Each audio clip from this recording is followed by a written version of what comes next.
Hello, my name is Roman Cleary, and I will be showing you my cybersecurity scoring report for the Cyber Patriot Round 2.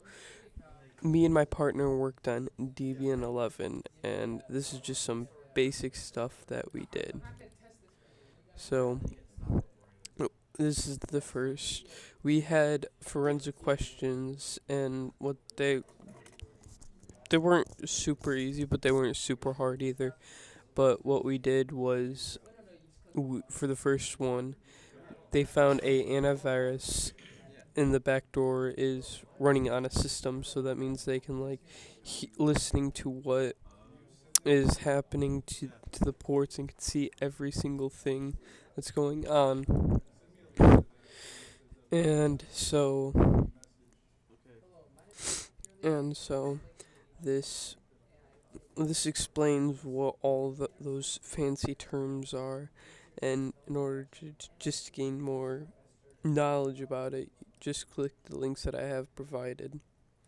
And for the forensic question 2, their 2 users weren't able to log into the FTP servers, and FTP is a file transfer protocol.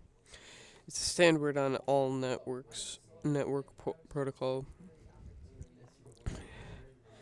So that's basically what those two were, and the people that weren't able to log in were Thor and Troy.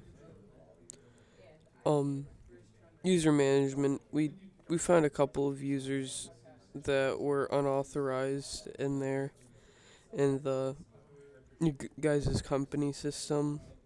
So we ended up removing them because they could have access to things that you don't want them having access to, and they could leak sensitive information out, and it increased the likelihood of you getting cyberly attacked. Uh, there were some weak passwords in there, and the reason why you want to change those is because, like I said earlier, it protects your company more, and if you have a weak password, someone can easily hack that, and then you won't be able to get that data back without paying a lot of money, and I don't think you guys want to do that. We also we created the group White Lotus, and that you guys requested. We added Iron, Boomin, Jiang, Pakaku, Payden, Payda, into the group. The reason why you want groups to a business is because you can have leaders that cooperate with different groups in there, and you can, like, one group could be the human resources, one group could be a cyber defense, and then such on and so forward, and they need to communicate somehow without having being just jumbled into a big room, essentially.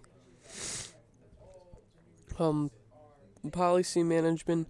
Your guys' firewall was disabled, so we had to enable it again so that you wouldn't run into any problems such as cyber attacks or anything like that. And it helps with cyber attacks and unnecessary network traffic. That will also help. It also prevents malicious software from accessing your computer or network via the internet. Um, we enabled the ICMP, which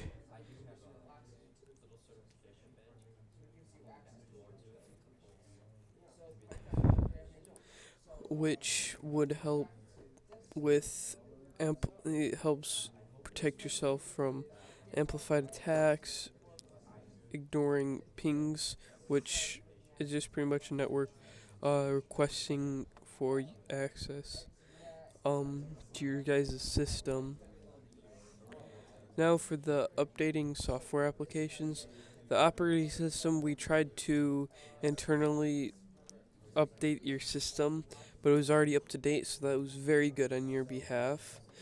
Um, you have the best version of the OS, you so it's as up to date as you can get it, which helps with cyber. It's up to date with all the cybersecurity stuff and other things of the sort. Then under further evaluation, we noticed that we missed a couple of things, such as we forgot to change the default minimum password age, the a minimum password length, secure permissions on shadow file mix, prohibited MP3 files that needed to be removed prohibited software nmap, the SSH root login needed to be disabled, and the FTP access also needed to be disabled. Well, here's a couple of reasons why you need to have a the change the minimum password age is because it helps with, first of all, cyber attacks, because if you do that, then it would always be different like every single month, and then it would be like, oh, what the heck, pretty much. Reason why you want to change your minimum password length is because the higher the length is, the harder it is to attack. And then why we should have fixed the shadow files was because it could be carrying malware maybe, or something of the sort that could gain access to sensitive data that you guys don't want out. MP3 files are pretty much the same thing. They could have malicious code that could end up, let's say, have a virus on it. It could be getting into your system and no one knew about it. You just let the doors right open for it. Unauthorized software, it could gain access to sensitive data. Any software that is not authorized is likely managed without proper patching updates, configurations, and security protocols.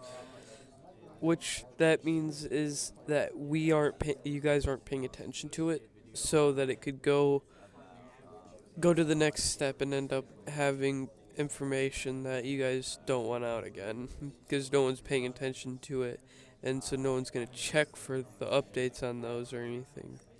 The SSH root login needs to be disabled. The reason why you do that is because the user is always root access, and that means they can go through any single thing you have on there. So they could be finding a hidden file that you don't want to be found. That's what they have access to. Um, the FTP access disabled is because disabling with STP, the files you transfer are exposed to network sniffing, which means anybody in the network can see what is happening if you're using the FTP port. And then this is what we got on our on Debian round 2, 37 out of 100 points. Thank you and bye.